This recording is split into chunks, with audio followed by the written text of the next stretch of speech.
Verona era diventata una delle roccaforte del pericolosissimo clan che si stava riorganizzando per tornare padrone di un'ampia fetta del mercato della droga, ma anche delle estorsioni. Qui nel cuore del Veneto i tentacoli della piovra erano attivi da tempo. Obiettivo a Verona: raccogliere quanto più denaro possibile e radicarsi in un territorio economicamente forte.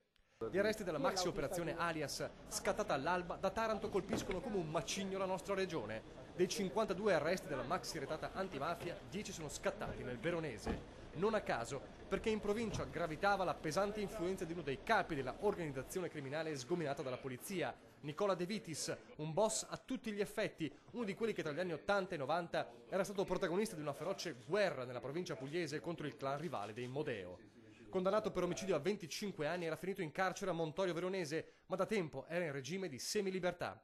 Una condizione che gli aveva permesso di fare da perno per il gruppo veronese del nuovo sodalizio criminale e di decidere persino un omicidio nel maggio 2013, 5 colpi di pistola contro un 57enne rivale a Taranto. Ammazzatelo, fatelo fuori, avrebbe detto il boss in semilibertà ai killer. Attorno a questa figura spietata arrestata a Taranto nella notte si era organizzata, secondo la polizia, il gruppo veronese guidato dal 41enne Gaetano Ricciardi. Le persone arrestate sono accusate a vario titolo di reati contro il patrimonio, porto abusivo d'armi, detenzione e traffico di droga. Alcuni degli arrestati erano incensurati e avevano un regolare lavoro.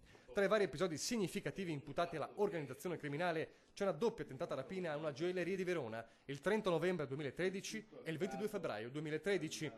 Nel secondo caso il titolare reagì sparando e ferendo uno dei due banditi, mentre l'altro rimase intrappolato all'interno di una porta di sicurezza del negozio. È anche da questi episodi che la polizia ha cominciato a indagare, scoprendo che non si trattava di semplici rapine. Erano le azioni sul campo del ramo veronese, una colonna portante del clan De Vitis d'Oronzo, pronto a tornare sulla scena per dirigere estorsioni, traffico di droga, omicidi e riciclaggio di denaro.